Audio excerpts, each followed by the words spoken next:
Hello and welcome back to Pittsburgh Vader. In this episode, I have a ton of stuff I need to do, so I'm really not sure how much I'll get done or what I'll get done. But right now, we're working on getting the insides of the door out so we can put them in the new door. This track does have to be modified to fit in the new door, so I'll show you what I end up doing. I'm not sure how much of the process I'll be filming because we are trying to get a lot done. So we're going to try to wrap this up and show you guys pretty much what we do.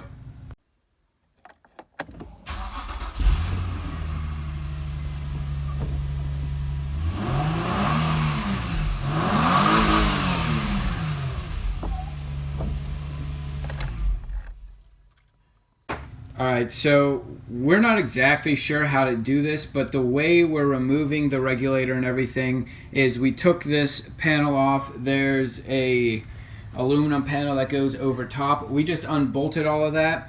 And then down at the bottom, there's bolts that go into that little clamp for the windshield, the window that hold it in. We just took the bolts out of those. And now the regulator is free to move around, and we're going to take that out along with the motor, set that aside, pull the glass out, and then we still have to remove all the speakers, the wiring, the mirror, and the latch and all that kind of stuff.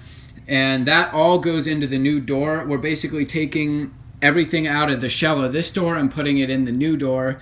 And I think we reuse the weather stripping, but I'm not 100% sure, so I'm going to see if that fits. If not, you probably just use your own. And yeah, we just move everything from this over to the new door, and that's pretty much it. Alright, so I'm taking the latch out, and it's pretty easy. There are 3 bolts over here. They're a T27 Torx bit, and I just take those out, and there are a few of these plastic pins holding it over here. And then all the way along the bottom of the door, you have the same type of clips holding in the rest of this wire. I'm pretty sure this is just for the electric door lock, so make sure that you run it back the way it is on the new door, just so you have everything out of the way and you don't interfere with any of the mechanism for the actual window. So I'm just going to take all those out and pull this whole assembly out of here, and then we can start putting stuff in the new door. Alright, so we got everything out of the original G35 door, and I'm back with the Vader door. And what I'm going to start with is I'm pretty much just going to work in reverse from the way I dismantled the Infinity door. So what I'm going to do is I'm going to come over to here and take the latch mechanism. From the factory, they cut out this hole for the latch, so that's already there, and you get these indentations where the latch needs to bolt on. So I'm just reusing the original latch bolts. All the stuff I took off the door, I just labeled them and put them in bags so you don't lose them. There's a ton of bolts, so I'd recommend doing this. And I'm just gonna drill out these holes and bolt on the latch. Then I can run these on the inside. These are for the inside door latch. And then this other cord with this big attachment is for the outside door handle. This goes on the inside, and I'll just mount that behind here, and then I can put the actual door handle on the front side. And then I'm going to test that out and make sure it works before I continue the install of the rest of the door. Alright, so I'm actually going to need to use a different bit. I didn't realize on the original door these holes are actually countersunk, so I'm going to need to find the bit for that and then do that with all of these, because the bolts, here one sec, I'll get one out. The end of them is the little triangle thing, so that needs to sit flush. And also on the back of the latch, they're also like that. So the only way to get them in enough to bolt it on like it should be, I need to either drill that hole bigger and get this to fit, or I need to use a different bit and get these to sit flush. And I'll probably end up doing that. So I'll let you guys know what I do, show you it once it's installed, and this part really isn't that hard. You don't really have to modify anything, but you will have to modify the track for the actual door. Okay, so I pulled the car outside and I was working with the window regulator, try to get it up. I plugged all the wires back in, and I forgot that when I got the car, this switch is actually broken, so I can't use this for either locking the doors or putting the window up. So I had to take the other door, which is still the G35 door, and plug that in and use the switches on that side, and I got the regulator to go up. That way I have access to the bottom.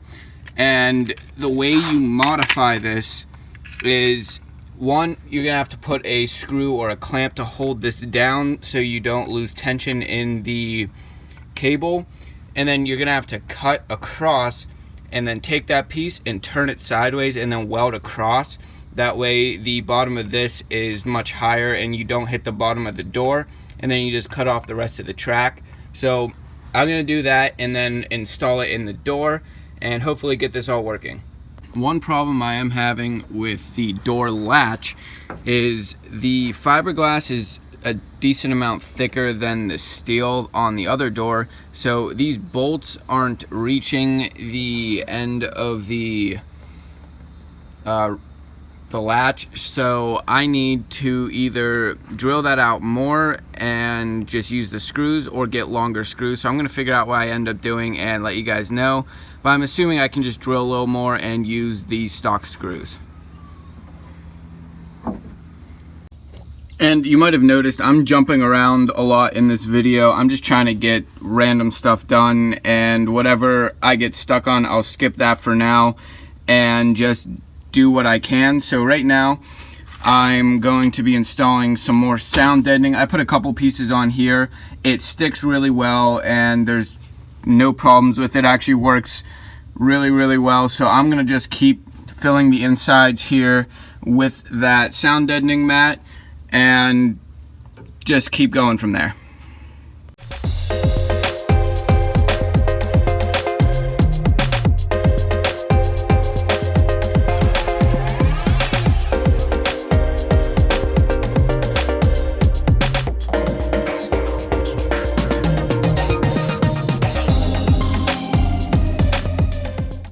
Now this stuff doesn't have to be super neat, it just has to cover a good bit of the area. You don't have to cover everything. Most car manufacturers, I can show you on the Infinity, in the door there's just one tiny little piece in the middle. This is all the sound deadening that Infinity used on the door. It's literally just one tiny little piece in the middle of the whole door. I'm just adding a lot of this because the fiberglass does make a lot of noise, so I'm just trying to cancel out a lot of that and bring down the inside noise as much as I can. So I'll just keep doing that along the inside of the car and hopefully it makes it better. It should. I don't see why it wouldn't. And once I permanently mate that side to the car and I know exactly where it's going to be, I'll cover that in sound deadening too, and then do the underside of the wheel well with the sound deadening rubberized undercoat. Okay, I'm actually going to stop with the sound deadening for now because I just realized that I still have to drill through for the vents and the little window wing thing. So this stuff, just you can drill through it, it just makes it a little bit harder to drill through. So I'm actually going to stop for now, get those things installed, and then after that's all done, I'm going to come back and I can finish installing the rest of the sound deadening material. Alright, jumping around again. Now I stuck the rear, the vent thing in the back, the little trim piece, and for some reason my camera's not focusing. Alright, there we go. Okay, so got the piece in there. I just temporarily put it up there. It's not held in by anything, so I am gonna have to install it. But if you come to here, there are these tabs you screw in from here and here, and you just screw it on there. And then on the back, there's nothing down here or around the sides to hold it in. So what I've seen is people put bolts on the back of them. That way you have the threads pointing in towards the car, and then you do the same thing you do for the lights. You drill a hole and then you use a nut from the back and you hold it all together. One thing I still have to figure out how to do, probably not that hard, but I just haven't looked into it. There are these holes, and I obviously don't want holes going straight into my trunk, So I'm gonna have to figure out a way to block that off, and then obviously I'm gonna black it out behind the vents. I'm not 100% sure why these vents are, or why these holes are cut. I thought it would just be a solid piece, but for whatever reason they're here, so I'm gonna have to figure out a way to block those off. I might just fiberglass over them, or find out another way to do it. Maybe take some waterproof panel board or something and screw it in from the back, but really not a big deal. Should be pretty easy to find a solution to that. And then obviously I still have to do a lot of body work on the trim pieces and, well, the rest of the car. But once I get that, I'll be painting it all black, or just the vents, sorry. Whole car's not gonna be black.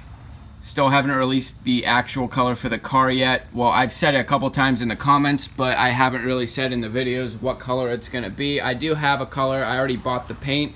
I've had it for a couple months. I just haven't really told you guys what it's gonna be.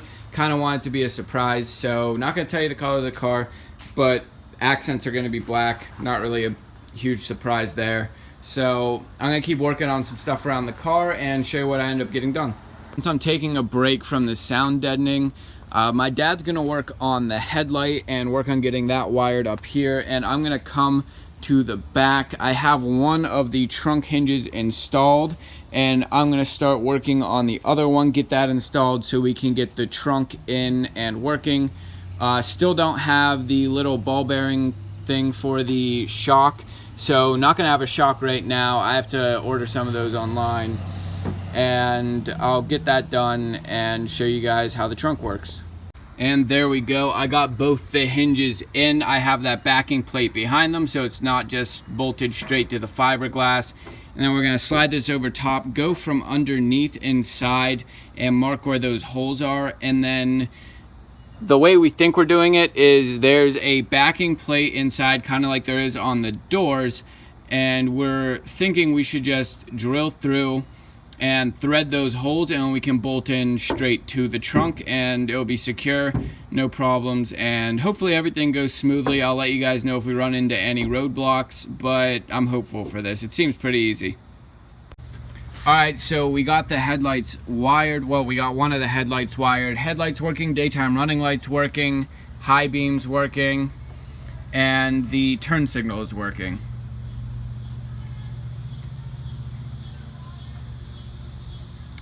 Alright, so the turn signal is working. I just didn't have the key in the ignition, and obviously it's not going to work without the key, so everything works. Should be good to go. Figure out how to mount this. There's a hole down here that one of the parts of the light goes in, and then you bolt it up here. We have to adjust it so it's all going to fit right. Do the other one, and then we're going to test fit the front clip with all this stuff on and see how it looks. Alright, so one thing we didn't even realize was broken is the one fuse was burnt out for the lights in the back. So we got those fixed. Kind of left the turn signal on, but it doesn't matter. We got those fixed, and now we're going to go back to the headlights. It is starting to get dark, so I'm not sure how much we're going to be able to get done tonight, but we're going to see what we can do, and hopefully we'll get the headlights in. Okay, and just as I was saying, it might get dark soon, and we're not sure how far we're going to get. Turns out we left the battery plugged in for too long, and now the battery is dead, so we can't really test the headlights a ton now. We're gonna have to charge the battery and then pull it inside while it's still light out so we can see. So we're probably gonna jump it, let it run for a little while, because we don't want to run in the garage. So yeah, we're gonna get that done, and we might work on something else now since we really can't test the headlights with a dead battery. Okay, even though we had to give it a break for the headlights for tonight, we came to the back of the car and we're working on cutting the area out so the exhaust can poke out in the bottom of the diffuser. We're gonna go do that in the garage now with the body saw and then test fit it on the car, and hopefully everything works. We don't really know how we're supposed to do this, so we're just guessing. If it doesn't work for us, you're gonna see, but yeah, don't really follow along with any of these videos for that matter and expect me to know 100% of what I'm doing, because it's our first time for me trying it out. If it works, it works. If not, find a way to fix it.